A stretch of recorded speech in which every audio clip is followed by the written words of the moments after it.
সরকারি চাকুরিতে কোটা নিয়ে হাইকোর্টের রায়ের ওপর স্থিতাবস্থা থাকবে বলে রায় দিয়েছেন আদালত। বুধবার বেলা 11:15টার দিকে প্রধান বিচারপতি ওবায়দুল হাসানের নেতৃত্বাধীন 5 সদস্যের আপিল বিভাগ এই আদেশ দেন। এর আগে সকাল 10টায় শুনানি শুরু হওয়ার কথা থাকলেও সময় পরিবর্তন করে বেলা 11:30টায় শুনানির সময় ধার্য করেন আপিল বিভাগ। এর আগে মঙ্গলবার কোটা নিয়ে রিটকারী পক্ষ নতুন আইনজীবী নিয়োগ করে বিশেষ চেম্বার আদালতে শুনানির আবেদন করে। পরে চেম্বার বিচারপতি আশফাকুল ইসলাম শুনানির জন্য আজকের দিন ধার্য করেন। যেহেতু এখনো পূর্ণাঙ্গ রায় প্রকাশ পায়নি, সে হিসেবে বিশেষভাবে চেম্বার আদালত এই আদেশ দেন। গত বৃহস্পতিবার প্রধান বিচারপতি ওবায়দুল হাসানের নেতৃত্বে আপিল বেঞ্চ চেম্বার আদালত এই বিষয়ে শুনানি মুলতবি করেন।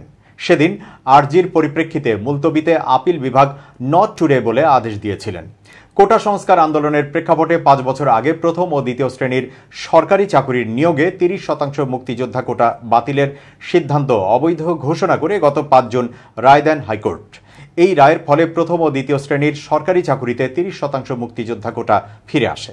পরে এই রায় স্থগিত চেয়ে আপিল বিভাগের চেম্বার আদালতে আবেদন করে রাষ্ট্রপক্ষ, কিন্তু গত 9 জুন প্রাথমিক শুনানির পর আবেদনটি আপিল বিভাগের নিয়মিত বেঞ্চে পাঠানো হয়। 2018 সালে কোটা পদ্ধতি বাতিল করার আগ পর্যন্ত সরকারি চাকুরিতে নিয়োগে 56% পদ বিভিন্ন কোটার জন্য সংরক্ষণ করা হতো।